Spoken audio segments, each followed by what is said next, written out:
Hi guys, hope wherever you are and whatever you've been doing, you've had a sensational day. Now, as the saying goes, a child's first teacher is their parent. You might be thinking, I'm a parent, I'm not a teacher. Well, the great news is, whether you've had training or not, you are in fact your child's first teacher.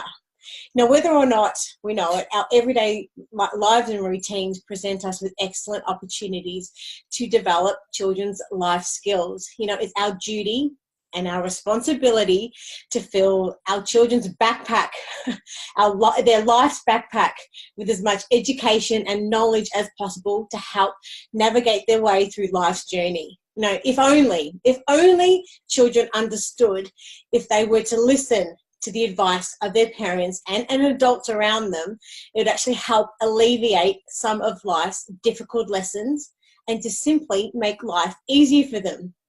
But I'm going to take you back for a second. And if we think back to when we were children, did we listen to our parents? Well, not really. I know I didn't. So this begs a question, why do children not listen to their parents? Well, tonight we are joined by our very special guest, the effervescent and the fabulous Bree, owner-operator of Bree Minor Music. How you doing, Bree?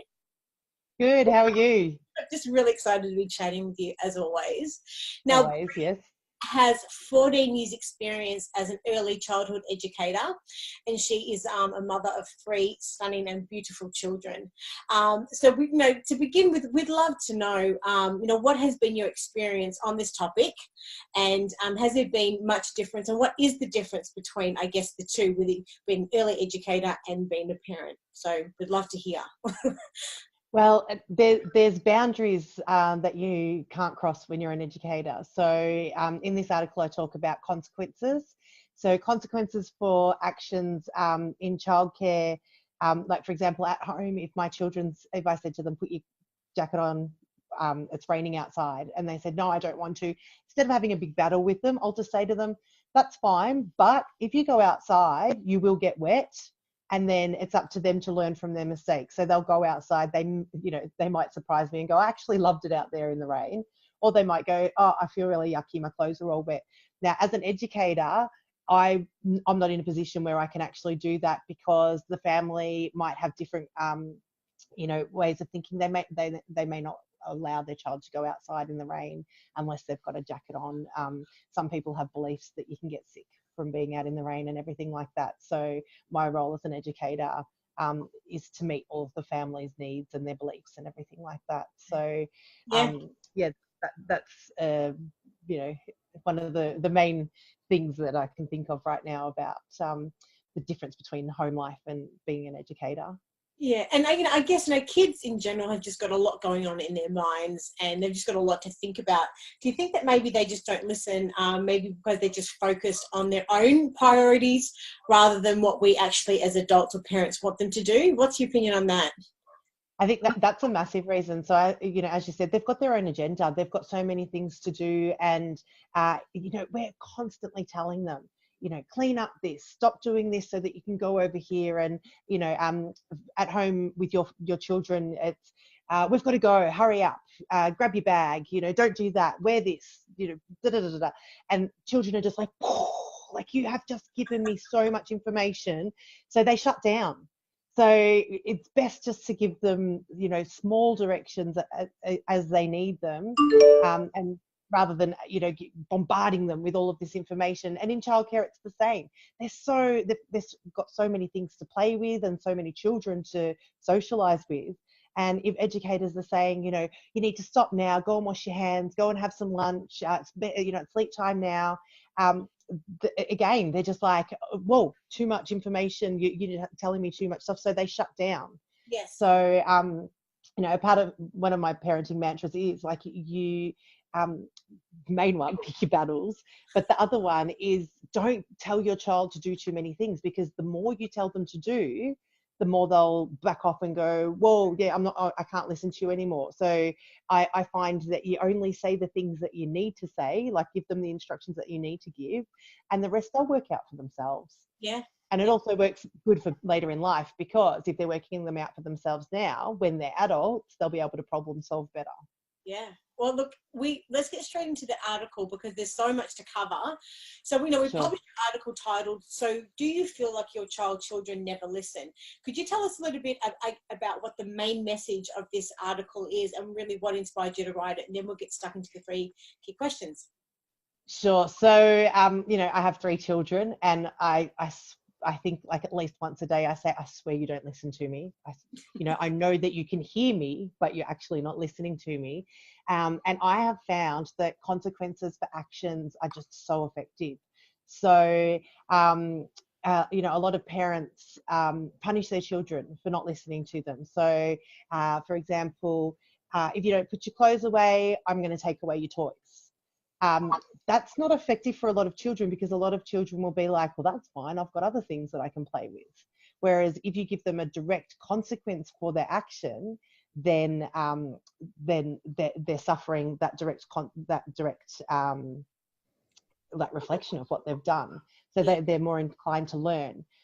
So for example, if you don't put your clothes in the wash, then I can't wash them and they'll be dirty and you won't be able to wear them tomorrow when you want to. So then the next day when they go to get the clothes that they want, sorry, I didn't wash them because you didn't put them in the laundry. So then they're like, oh, but I really wanted to wear my favorite, dress or t-shirt or, yeah. So that's a very direct consequence for their actions. Yeah, so experts actually say that children start to understand consequences around the age of 5 years old. So I'm guessing, this particular subject is more about from children 5 years and up. So primary school age children between 5 to 12 years understand about themselves, about rules and limits, and also start to see things from another's point of view. So I'd love to know your opinion on that. I agree to a point, but I also find that it's a similar thing with empathy. Empathy is something that is supposed to come when you're a little bit older, Yeah. but you see children that at a very young age that understand, empathy or understand consequences. So you can start practicing consequences, as young as like 15, 18 months, even earlier. So for example, say if a child has a dummy in their mouth and they're trying to talk to you, but you can't understand them, you can actually say to them, I can't understand what you're saying. If you've got your dummy in your mouth, can you take it out, please? And that's a consequence of their action. So if they're talking with the dummy in their mouth, I don't know what you're saying. You can't communicate your needs to me. Yes. And so that's a very early on one. But then, when you go to the other extreme, say, for example, with my 8-year-old daughter, and like I love doing this, if they don't fold their clothes the right way, which just absolutely does my head in, they have to come down to the laundry and fold the clothes the right way before we're putting them in the washing machine. If they're not home or if they're asleep when I'm doing the washing and I find all of their clothes inside out, I just wash them that way. And then I dry them that way, fold them and put them back in their cupboard that way. So when they go to put them on the next time, they still have to put them in the right way. Yes. So then it ends up driving them mad instead. And that's a consequence of their actions. Yeah. Quite obviously, you wouldn't do that to a child that's under the age of 5 because depending on their maturity and their, dexterity and everything like that, because they're developmentally not ready for that kind of, consequence. Yeah, so it's depending on the age, and what well, not so much the age, more their ability. So your child, so it's their capacity to be able to deal with those consequences. Yeah, let's get stuck into these questions. So question number 1, why does it seem like most children don't listen? Please tell us. So as I touched on a little bit earlier, it's just basically that we're bombarding them with so many directions. So we're constantly telling them to do things, and they're just shutting down because it's just like they're losing control. Children need control over their lives. So if you can give them as much control or let them think they've got as much control over their life as they can, then when you do ask them those few simple things, they'll just be like, well, yeah, that's fine. You don't ask me to do much. So yeah, I'm happy to walk the dog, or I'm, happy to pick up my dishes and put them in the sink, or, the simple things that you really want them to do. Yeah. So it's about giving them the understanding that they actually have some choice and control in their life. Is that what it is? Yeah, that's it. Yeah, they crave independence. So, as adults, we crave independence too. And I think if people, told us what to do all the time, we'd probably start to shut down and not listen because you lose your will to thrive, basically. Yeah, that's really interesting. Let's get stuck into question number 2 because I've got so much to talk about. Otherwise, keep going. Or tell us, question number 2 is like, what do we do if they don't listen? So what do we do? Okay, so basically there are certain situations where it wouldn't work and there are certain situations where it would work. So for example, if a child, I'm just trying to think of an example. So if a child wants to wear, say, sandals, and it's a really cold day and you're going to be walking through tan bark, and you might say to them, well, it's really not a good idea because if you're walking through the tan bark, you're going to get them stuck into your toes and it's cold, so your feet are going to feel yucky, and that's going to result in the rest of your body feeling quite cold if your feet are cold. And if they say, no, this is what I'm going to wear, la la la, which most children would, then you just say, well, okay, I've told you what's going to happen to you. You know the information, you're welcome to wear them. But that's going to be the results, possibly. And then when it happens, you can just say to them, look, I've explained this to you. This is why I always ask you, to listen to my advice, because I've been there before. I've experienced this before. Yeah. And then you can remind them the next time. Remember that time that, you wore your sandals and I told you not to and blah, blah, blah. Then you can go, well, okay, this is the same situation. Do you really want to, wear a t-shirt out in the 0 degrees because you are going to be cold? And then they might go, oh yeah, I did feel pretty yucky that time, you're right. And yeah, potentially, or they might be really strong-willed and have to learn that a few more times, but yeah. And that just goes back to what you were just saying with the first question, is actually just giving them the ability to feel like they've got some control over their life. Because if they make that decision, actually, I did actually feel cold, and or when I wore the sandals, the tan back did hurt my feet. They feel like they've got control as opposed to being told what to do. You empower them to make that decision. Yeah. And also, a lot of people learn through their actions. Not a lot of people learn by being told what to do or by reading about, information. So I think it's one of those really important things for people to have to learn through what they do in life. Yeah. I think it's more meaningful. Yeah, which goes perfectly into question number 3. Now, what is the difference between consequence for your actions and punishments? Great question. So a consequence is a direct result of your action, whereas a punishment may be something that somebody gives you, which is usually bad because you've done something that's wrong. So, for example, a punishment might be that you have to have time out or something like that because you didn't do what you were told, or you get a toy taken off you or something like that. Whereas the consequence is, say, for example, if a child, we're going out for the day and they bring too many toys with them and you say, well, you've got too many things, like it's going to be too hard to carry, it's going to be awkward, and as you get tired, that they'll become too heavy. Just let them take them, and then they'll see after an hour, they'll just be like, oh, I'm dropping them, and then you can explain, well, I actually told you that before. And yeah, and then they're learning through that consequence, of their actions. Yeah. Once again, it goes back to what as we just said before, but giving them control to make that decision themselves. But Totally. Yep. Do you find that they generally have to, a lot of the time? How can you teach that lesson to them if they don't live through that to understand the consequence? If that makes sense, is probably the biggest question I have. So, for example, because we don't always want them to be able to have to live through a mistake to understand the consequence. So how have you, I guess, with your children and I guess in your experience as an early educator, educated and empowered children to understand consequences without having to live that mistake, if that makes sense? I think they'd have to live through some of the consequences that we've spoken about already. So the small things like not wearing appropriate clothing or bringing too many toys out. And then say, for example, if a child doesn't want to put sunscreen on and it's hot, that's when you kind of pull back and go, okay, if you don't go outside, if you go outside and you don't have sunscreen on, you will get sunburnt. It's very damaging for your skin. It would be very painful, and you explain things like that. And then they're more likely to listen to the consequences without having to go through it because they've gone through the other ones and they've trusted that, oh, okay, they did say that this would happen and it did happen. So this is probably going to happen too. Yeah.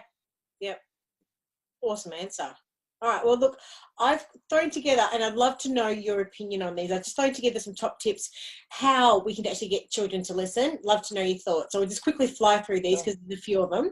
The first one is, don't start talking to your children until you've got their attention. So, understanding that if you don't have eye contact and you haven't connected with them, that they haven't sort of taken in what you're asking them to do, and only start talking to them when they actually do look at you. What are your thoughts about that? Oh, like perfect. So one of the first things we learned about with engaging with children in childcare is that you've always got to get down on their level. So get down on their level, make eye contact with them, speak softly, like don't demand things and be, a dictatorship kind of thing. You've got to actually speak to them like you'd like to be spoken to yourself. Yep. In a very respectful way. And then they are more inclined to listen because you've taken the time to stop and speak to them. Yeah. The next one, I'd love to know your opinion. Don't repeat yourself. If you've asked them once and you haven't got a response, not to keep repeating, and keep on repeating to get their attention. I guess maybe the idea is maybe to go back to step one. So, what are your thoughts on that? Maybe not to repeat ourselves too much.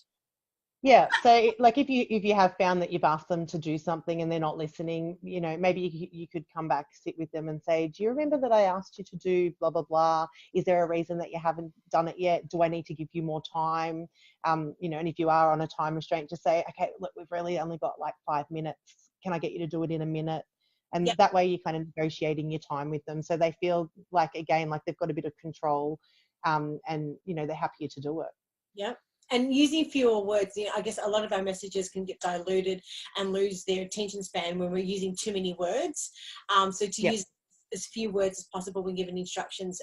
You would probably have that experience as an early educator, have you?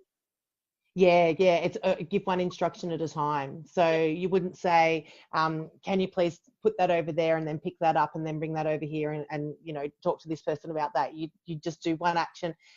Once they've done that, then you ask them to do another thing. Once they've done that, then you ask them to do another thing. Yep. And also to see it from their point of view, and you touched on this earlier on, but if we're busy doing something and our partners ask us to do something, of course, we react. We're like, hang on, I'm doing this, I'm doing the dishes, and you want me to change the station on the television or whatever it is. So maybe sort of being empathetic from that perspective, showing empathy and understanding that, they also got their own agenda and their own priorities, as we said at the very start of the chat. So what are your thoughts on that? Yeah, exactly. And, explaining to them, like if you can see that they're getting really upset because they're in the middle of building a tower or something like that, you can either allow them to finish building the tower, or if you don't have time, you can say, you know what, let's leave it here. I can take a picture of it. We can come back and do that when we get home, and, let's talk about it while you're doing whatever you've asked them to do. And that way you can continue their interest in whatever they're doing, but at the same time getting them to do what you want them to do. Yeah. And the next one is staying calm. When we get upset, children actually feel unsafe and they go into that flight or fight mode, and in their effort to defend themselves or to fight back, they actually feel less effective at listening. They sort of probably would shut down a little bit. So maybe for us not to waste our time on lecturing what we actually want them to do, but to take a deep breath, stay calm, and it's a much more effective outcome when we actually speak to them and we calm ourselves to get a calm outcome, maybe. Yeah, totally. I find that sometimes you need to say what you want to say into your head.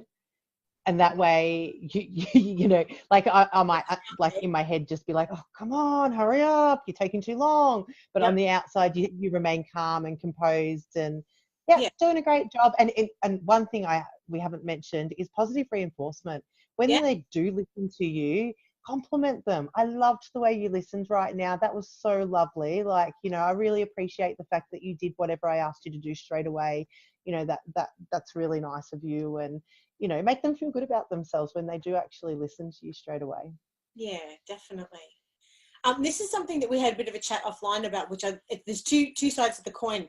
So this is about setting up routines. So I know you've got a different point of view on this, but this is just for conversation purposes, but I guess, teaching children habits, like what they do before they leave the house. They brush their teeth, they use the toilet, they pack their backpack, they put their shoes on, all that sort of stuff.